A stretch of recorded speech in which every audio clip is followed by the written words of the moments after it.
आज का जो हमारा टॉपिक है वो है refraction through a triangular glass prism. ध्यान से समझिए।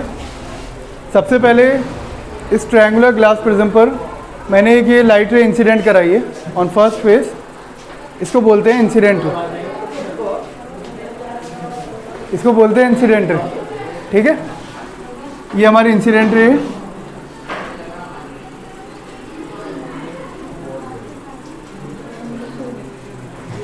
ये इंसिडेंट रे जब फर्स्ट सरफेस पर जाकर इंसिडेंट होगी तो यहाँ पर ये रिफ्रैक्शन सफ़र करेगी। ये एक रेयर मीडियम से, जैसे मान लीजिए ग्लास प्रिज्म जो है एयर में रखा हुआ है, तो ये एक रेयर मीडियम से डेंसर मीडियम के अंदर एंटर कर रही है। क्यों भाई कार्तिक, सही कह रहा हूँ? बाहर तो रेयर मीडियम है, अंदर डेंसर मीडियम है। जब लाइट रे रेयर से डेंसर में जाती है तो बैंड होती है। किधर बैंड होती है? Towards the normal. मतलब अगर ये लाइट रे ऐसे सीधी जा रही थी तो ये थोड़ा नीचे की तरफ बैंड हो जाएगी। इसको बैंड करके मैंने ऐसे बनाया, ये कहलाएगी हमारी रिफ्रैक्टेड रे, जो प्रिज्म के अंदर अंदर चल रही सीधी। ठीक है, इतनी बात। ये रिफ्रैक्टेड रे जब जाकर सामने वाले सरफेस पर इंसिडेंट होगी तो इस सामने वाले सरफेस पर ये अगेन एक रिफ्रैक्शन सफ़र करेगी, लेकिन इस बार रिफ्रैक्शन एक डेंसर मीडियम से रेयर मीडियम में हो रहा है। लाइट रे पहले ग्लास में चल रही है और बाहर जाना चाह रही है, और बाहर क्या है? एयर। ग्लास एयर से ज़्यादा डेंसर होता तो ये रिफ्रैक्शन हुआ डेंसर टू रेयर।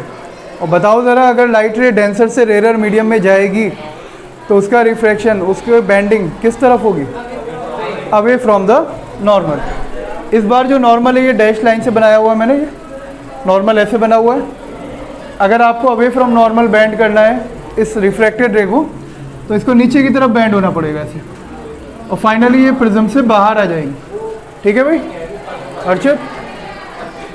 ये बाहर आने वाली रे जो है, जो प्रिज्म से बाहर निकल रही है और सीधी सीधी चल रही है, इसको हम बोलते हैं बच्चों इमर्जेंट रे।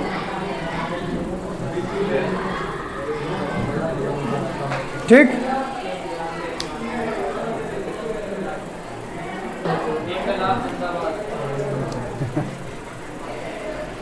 ये इंसिडेंट रे है, ये हमारी इमर्जेंट रे है। और इंसिडेंट रे और इमर्जेंट रे के बीच में जो एंगल बनता है उसी एंगल को हम कहते हैं बच्चों एंगल ऑफ डेविएशन। दोबारा सुनो ध्यान से, एंगल बिटवीन इंसिडेंट रे। अगर ये प्रिज्म नहीं होता तो ये इंसिडेंट रे ऐसे सीधी सीधी जा रही थी और ऐसे ही गुजर जाती, लेकिन ये प्रिज्म रखने से ये हुआ कि लाइट रे बैंड होकर फाइनली इस डायरेक्शन में निकल कर आ रही है। ये इंसिडेंट रे और इमर्जेंट रे के बीच का ये जो एंगल बनता है, इसी एंगल को हम कहते हैं angle of deviation, and it is denoted by delta. इसको डिनोट करते हैं डेल्टा से, याद रहेगा। यहाँ पर ये जो डेल्टा है ये एंगल ऑफ डेविएशन।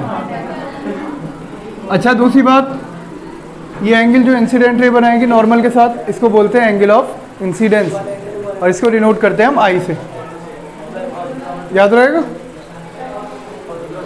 इमर्जेंट रे जो एंगल बनाएगी नॉर्मल के साथ, इसको बोलेंगे angle of emergence. Angle of incidence को आई से डिनोट करते हैं और एंगल ऑफ इमरजेंस को ई से डिनोट करते हैं। ठीक है, इतनी बात। जब ये लाइट रे यहाँ पर, सुनो इधर इधर ज़्यादा ध्यान दो फिलहाल। इस पूरे डायग्राम में रिफ्रैक्शन दो बार हो रही है। एक बार तब जब लाइट रे यहाँ से अंदर एंटर कर रही है, तो यहाँ पर जो एंगल ऑफ रिफ्रैक्शन है वही रिफ्रैक्टेड रे जो नॉर्मल के साथ बनाएगी, इसको मान लेते हैं R1। R1 is the angle of refraction for first surface. और आप लोग जानते हैं लाइट रे जो है अपने ही पाथ को रिट्रेस करती है अगर उसको एज इट इज़ लौटा दिया जाए। अगर एंगल ऑफ इंसिडेंस ये है तो एंगल ऑफ रिफ्रैक्शन R1 होगा, लेकिन अगर आप इधर से इसी लाइट रे को वापस रिटर्न कर देते हैं, मतलब जो इमर्जेंट रे है उसको इंसिडेंट रे बना देते हैं उल्टी डायरेक्शन में करके, तो यहाँ पर ये एंगल ऑफ इंसिडेंस बन जाएगा और फिर रिफ्रैक्शन इस साइड बनेगा। तो बहरहाल मैं दोनों को, एक को R1 और एक को R2 मानकर चल रहा हूँ। ठीक है, डायग्राम के अंदर इधर R1 मान लिया और इधर से अगर रिफ्रैक्शन कराते हैं तो वो हो जाएगा एंगल R2। ठीक है, इतनी बात। इसके अलावा ये जो ऊपर बचे हुए छोटे छोटे दो एंगल हैं, इन एंगल्स को भी कुछ सपोज कर लेते हैं। इसको मान लेते हैं डेल्टा 1 और इसको मान लेते हैं डेल्टा 2।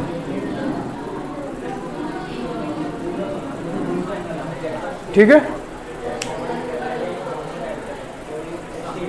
अब ज़रा ध्यान से देखो, जैद एक क्वाड्रिलेटरल इसमें नज़र आ रहा होगा आपको, क्वाड्रिलेटरल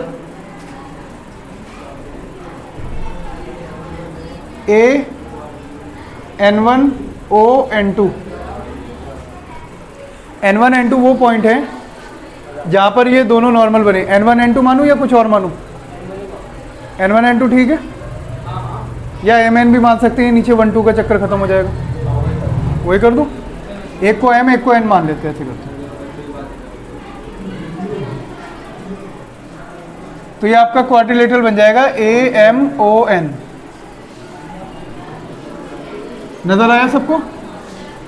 इस क्वाड्रिलेटरल में आप देखिए चारों एंगल, एक तो ऊपर वो A बन रहा है, चार में से दो 90 डिग्री है, बिकॉज ये भी नॉर्मल है, ये भी नॉर्मल है, और नॉर्मल हमेशा 90 डिग्री का एंगल बनाती है।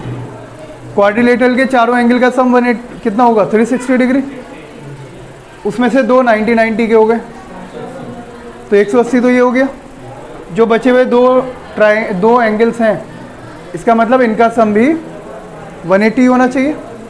मतलब आप ऐसे लिख सकते हैं, इस क्वाड्रिलेटरल AMON में angle A plus angle M plus angle O plus angle N, चारों का सम 360 होना चाहिए। बट ये एंगल M और N, these two are 90 degree, इनको 90 90 कर देंगे, और ये दोनों उधर जाकर जब सब्ट्रैक्ट होंगे तो आपका angle A plus angle O बचेगा ओनली 180 डिग्री। ठीक, इसको बना लेते हैं इक्वेशन नंबर 1। यहाँ पर ये जो एंगल बन रहा है ना सबसे ऊपर, इस एंगल को बोलते हैं एंगल ऑफ प्रिज्म, A से डिनोट किया गया। ठीक, एंगल ऑफ प्रिज्म।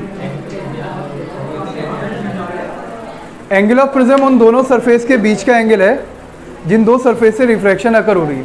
एक लाइट एंटर कर रही है एक सरफेस से, दूसरे वाले से एग्जिट कर रही है। ये नीचे वाला फ्री है। कभी आप ये सोचने लगोगे इसके अंदर जो तीन एंगल बन रहे हैं प्रिज्म के अंदर, यहाँ भी है, यहाँ भी है, जिन दो सरफेस को आप यूज़ करोगे रिफ्रैक्शन के लिए, उन दो के बीच का एंगल जो है वो बनेगा एंगल ऑफ प्रिज्म। ठीक है, तो फिलहाल ये वाला हमारा ऊपर वाला है। अगर इसको लाइट रे को यहाँ से एंटर करते और इधर से बाहर निकालते तो ये बन जाता फिर एंगल ऑफ प्रिज्म। और ये तीनों डिफरेंट हो सकते हैं, ज़रूरी नहीं कि इक्वल हो। इक्विलेटरल प्रिज्म है तो तीनों इक्वल होंगे, सेम होंगे, और अगर इक्विलेटरल नहीं है तो अलग अलग भी हो सकते हैं। ठीक है, इतनी बात। आगे चलते हैं। अब आप एक ट्रायंगल देखिए, इसमें triangle MNO। In triangle MNO, Miller triangle MNO, इस ट्रायंगल में हमारे पास तीन एंगल्स हैं। एक तो एंगल R1, एक R2 और एक एंगल O। इन तीनों का सम 180 डिग्री होगा। Angle sum property of triangle, triangle के तीनों एंगल का सम 180 डिग्री होता है। इसको आप बना लीजिए equation number 2। Now on comparing equation number 1 and 2, 1 और 2 को कंपेयर कीजिए आप। दोनों के राइट हैंड साइड पर 180 है, इट मीन्स इनके लेफ्ट हैंड साइड भी इक्वल होने चाहिए। जब दोनों ही 180 के बराबर है तो दोनों को इक्वल रख दीजिए आप। Angle A plus angle O equal to R1 plus R2 plus O से O सब्ट्रैक्ट हो जाएगा, A बचेगा, A equal to R1 plus R2। याद रहेगी बात? ठीक, इसको बना लीजिए equation number 3। Now angle of deviation की बात करते हैं। एंगल ऑफ डेविएशन आपको नज़र आ रहा है इसके अंदर, डेल्टा से डिनोट किया गया है। This is our angle of deviation. इस एंगल ऑफ डेविएशन को अगर आप देखें तो ये इस वाले ट्रायंगल का एक्सटीरियर एंगल है। जो छोटा सा ट्रायंगल बन रहा है जिसके अंदर Δ1 और Δ2 एंगल्स आ रहे हैं, दिख रहे हैं? Δ1 और Δ2 आ रहे हैं। तो using property of exterior angles आप इसको ऐसे लिख सकते हैं, using property of exterior angles, चाहो तो यहाँ पर एक पॉइंट का नाम और दे लो P।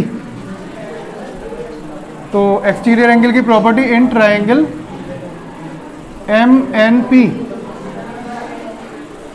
MNP ट्रायंगल में एक्सटीरियर एंगल प्रॉपर्टी लगाएंगे तो आप ऐसे लिख सकते हैं, डेल्टा जो होगा आपका वो डेल्टा 1 प्लस डेल्टा 2 के बराबर होगा। एक्सटीरियर एंगल हमेशा अपोजिट इंटीरियर एंगल के सम के बराबर होता है। बहुत ध्यान से समझते रहो, ये इसी तरीके से करना है, अदरवाइज इनकी इक्वेशन इतनी बनेगी, इनमें घूमते रह जाओगे आप। ठीक है, बहुत ध्यान से इसी तरीके से स्टेप वाइज सॉल्व करना है इसको। पहले एक क्वाड्रिलेटरल लिया है, ट्रायंगल लिया है, और उससे हमने ये रिलेशन ऑब्टेन किया कि हमारा एंगल ऑफ प्रिज्म हमेशा दोनों R1 R2 के सम के बराबर होगा, जो एंगल ऑफ रिफ्रैक्शन है। ठीक, दूसरी बात, अगर आप एंगल सम प्रॉपर्टी लगाएं उस छोटे वाले ट्रायंगल में, तो जो हमारा एंगल ऑफ डेविएशन है वो डेल्टा 1 प्लस डेल्टा 2 के बराबर है।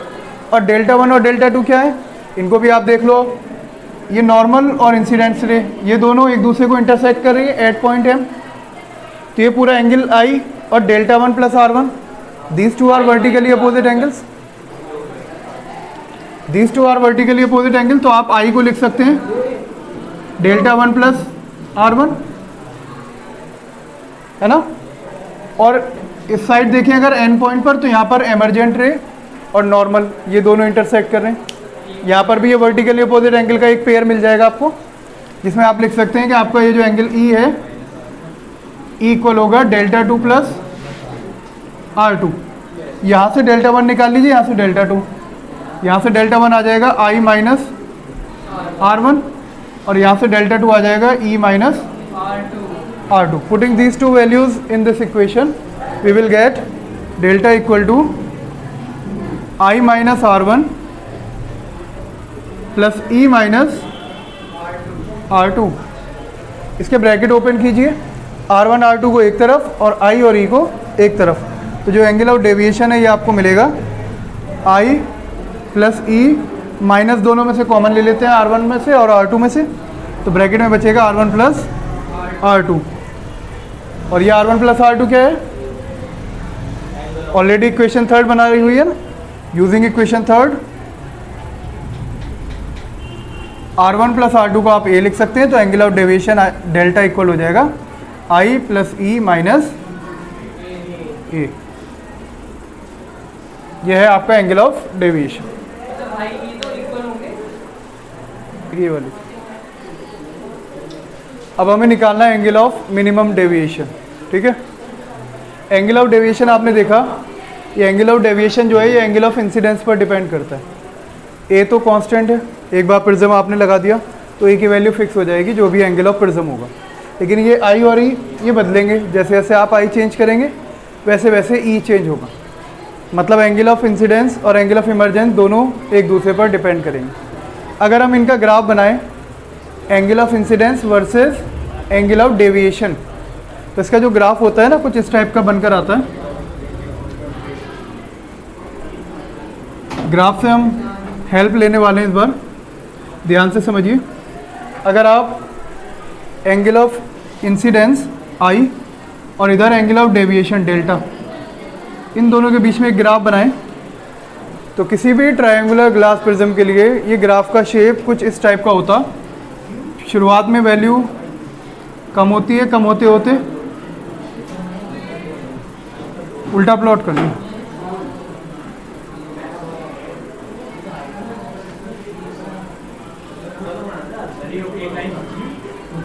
देखिए एंगल ऑफ डेविएशन तो रखना है हमें वाई एक्सिस पर, ठीक है, और एंगल ऑफ इंसिडेंस रखना है एक्स एक्सिस पर। अब angle of incidence versus angle of deviation का ग्राफ बनाएंगे। तो ये ग्राफ शुरुआत में तो पहले रिड्यूस होता, मतलब आप जैसे जैसे एंगल ऑफ इंसिडेंस बढ़ाएंगे पहले एंगल ऑफ डेविएशन रिड्यूस होगा, रिड्यूस होते होते अपनी एक मिनिमम वैल्यू तक जाएगा और उसके बाद दोबारा इंक्रीज होना स्टार्ट हो जाता है। ये एक टिपिकल ग्राफ है, इसी टाइप का ग्राफ लगभग बनता है हर तरह के प्रिज्म में जब भी आप एक इंसिडेंट रे डालकर उसके ऊपर डेविएशन कराएंगे, ठीक है। इसमें आप ग्राफ से कुछ आउटकम निकालना है हमें। देखो इधर जैद, इधर देखो ज़रा ध्यान से। इस ग्राफ को अगर आप देखेंगे ध्यान से तो हर एंगल ऑफ डेविएशन के लिए, for each angle of deviation there are two values of angle of incidence. Angle of deviation मान लीजिए ये वाला कोई पर्टिकुलर सेलेक्ट कर लेते हैं। इसके सामने अगर मैं लाइन बनाऊं तो एक बार यहाँ पर ग्राफ को इंटरसेक्ट किया, एक बार यहाँ पर, ठीक। मतलब इस एंगल ऑफ डेविएशन के करस्पॉन्डिंग मुझे एंगल ऑफ इंसिडेंस की दो वैल्यू मिल रही है, एक यहाँ पर ये वाली वैल्यू और एक यहाँ पर इस पॉइंट पर ये वाली वैल्यू, ठीक।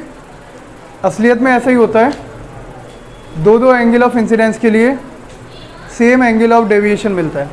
ये चीज़ आप इस इक्वेशन से भी समझ सकते हैं। यहाँ पर एक ई दिख रहा है, एक आई दिख रहा है। अगर मैं ई और आई को इंटरचेंज कर दूँ, मिसाल के तौर पर आपने एक रे यहाँ से डाली 30 डिग्री पर डाली और उसका एंगल ऑफ इमरजेंस मान लो वैसे ही एग्जाम्पल के तौर पर 40 डिग्री आ गया। ये 30 है, ये 40 है। और आप ये भी जानते हैं कि लाइट प्रिंसिपल ऑफ रिवर्सिबिलिटी को फॉलो करती है। मतलब अगर मैं उधर से 40 डिग्री पर लाइट डालूंगा तो इधर से वापस 30 डिग्री पर निकल जाएगी, ठीक। मतलब अगर आई और ई की वैल्यूज़ को इंटरचेंज कर दिया जाए तो क्या इस इक्वेशन से डेल्टा की वैल्यू पर कोई फ़र्क पड़ेगा? नहीं पड़ेगा, कोई फ़र्क नहीं पड़ेगा। ये दोनों सम ही तो है, आई और ई का सम। ई पहले लिख लो, आई की जगह पर ई लिख दो, ई की जगह पर आई, खाली आगे पीछे पोजीशन ही तो बदलेगी, सम तो वही का वही रहेगा, है ना। तो इसका मतलब एंगल ऑफ डेविएशन की वैल्यू वही आएगी। आई दो जो वैल्यूज़ होती हैं वो वही, यही दो वैल्यूज़ हैं। एक वो वैल्यू जिससे आप एंगल ऑफ इंसिडेंस बोल रहे हैं और एक वो वैल्यू जिसे आप एंगल ऑफ इमरजेंस बोल रहे हैं। इन दोनों एंगल के लिए चाहे आप इधर से लाइट रे डालो चाहे उधर से डालो, एंगल ऑफ डेविएशन सेम रहता है। लेकिन इसको भी चेंज करते चले जाएं आप, जैसे जैसे आप एंगल ऑफ इंसिडेंस बढ़ा रहे हैं आप देख रहे हैं उधर से एंगल ऑफ इमरजेंस कम होता चला जाएगा, पास आता चला जाएगा। एक और जैसे एग्जाम्पल के तौर पर ये वाला एंगल देख लो, अब इनके बीच का डिस्टेंस कम हो गया, ये पास पास आ गए। पहले ये दूर दूर थे, इससे पहले और दूर दूर थे। अगर मैं लोएस्ट पॉइंट की बात करूं, ये वो पॉइंट है जो सबसे कम डेविएशन को रिप्रेजेंट करता है। इससे नीचे तो ग्राफ गया ही नहीं ना, इससे पहले जाएंगे तो वैल्यू ऊपर है, इसके बाद जाएंगे तो वैल्यू इंक्रीज हो रही है। This value is minimum for whole graph. इसको कहते हैं एंगल ऑफ मिनिमम डेविएशन। और इस पॉइंट पर आप देखेंगे ये ई और आई दोनों एक ही पॉइंट पर कोइंसाइड करेंगे और सिर्फ एक ही वैल्यू होगी हमारे पास,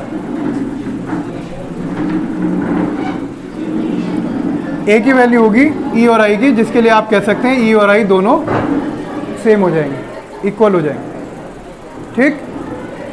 एक बार और ध्यान से देख लो, एंगल ऑफ डेविएशन ये है तो ई और आई की वैल्यूज़ ये वाली हैं सामने वाली, और नीचे लोगे तो ये और पास पास आ गई, देखो और नीचे जाते रहेंगे आप, दोनों तरफ से वैल्यूज़ पास पास आती रहेंगी और नीचे लोअर मोस्ट पॉइंट पर आकर दोनों कॉमन हो जाएंगी, एक ही जगह आकर मिल जाएंगे। तो ई और ई इक्वल हो जाते हैं जब एंगल ऑफ डेविएशन अपनी मिनिमम वैल्यू पर होता है। तो आप लिख सकते हैं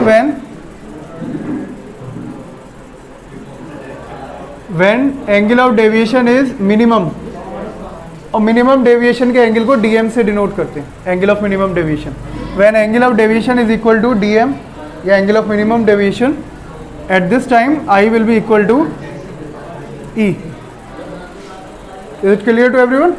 और ये चीज़ हमने ग्राफ से निकाली, ठीक। जब आपको डेरिवेशन करना पड़ेगा आपको ये स्टेटमेंट यहाँ पर मेंशन करनी पड़ेगी ग्राफ बनाने के साथ साथ। ग्राफ भी बनाना है, इस डेरिवेशन के अंदर इंक्लूडेड है ये ग्राफ, जब आपको मिनिमम डेविएशन निकालना पड़ेगा। At angle of minimum deviation clearly from the graph I is equal to E.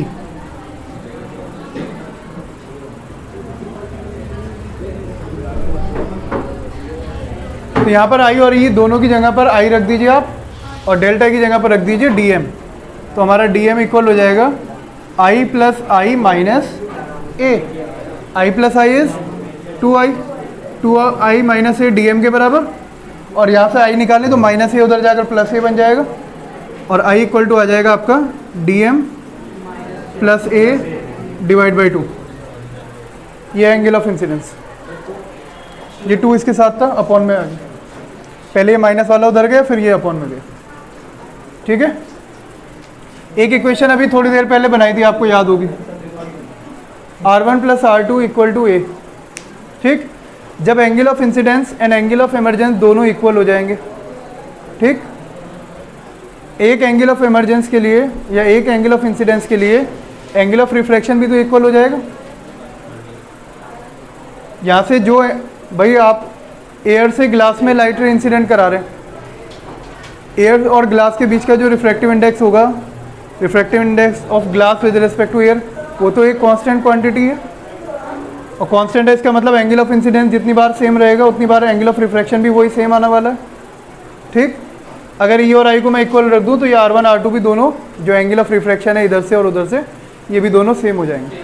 For same angle of incidence angle of refraction is same for same media. ठीक, आप glass पर दो अलग अलग जगह पर लाइट रे डालिए, सेम एंगल पर डाल रहे हैं तो एंगल ऑफ रिफ्रैक्शन भी सेम बनेगा अगर रिफ्रैक्टिव इंडेक्स सेम है या मीडियम सेम है तो। ठीक, याद रहेगी बात। R1 R2 दोनों इक्वल हैं तो R1 इक्वल टू R2 दोनों को आप R मान लीजिए और यहाँ पर इस इक्वेशन में पुट कर दीजिए। इस इक्वेशन में R1 R2 की जगह पर R पुट करूँगा तो ये बन जाएगा 2R इक्वल टू A या फिर R इक्वल टू A/2। ठीक, इन दोनों इक्वेशन में आपको एक में मिला एंगल ऑफ इंसिडेंस, एक में मिला angle of refraction. Now using Snell's law,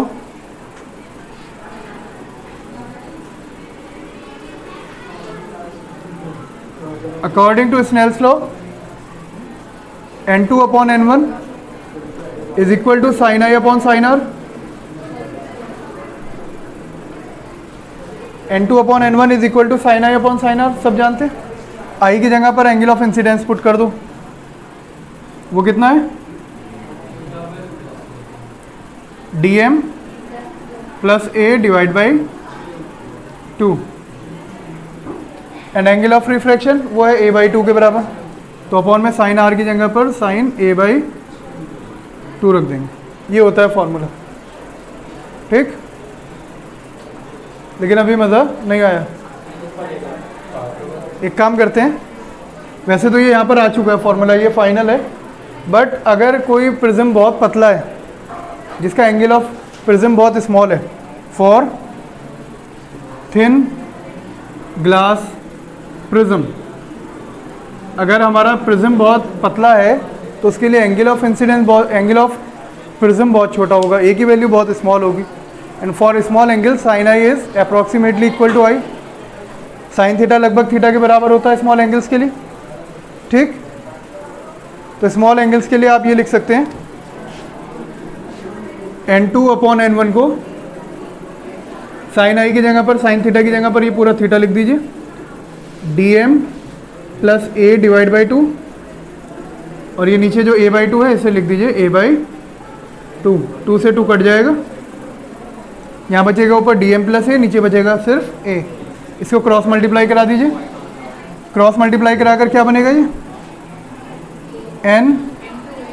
n2 times a।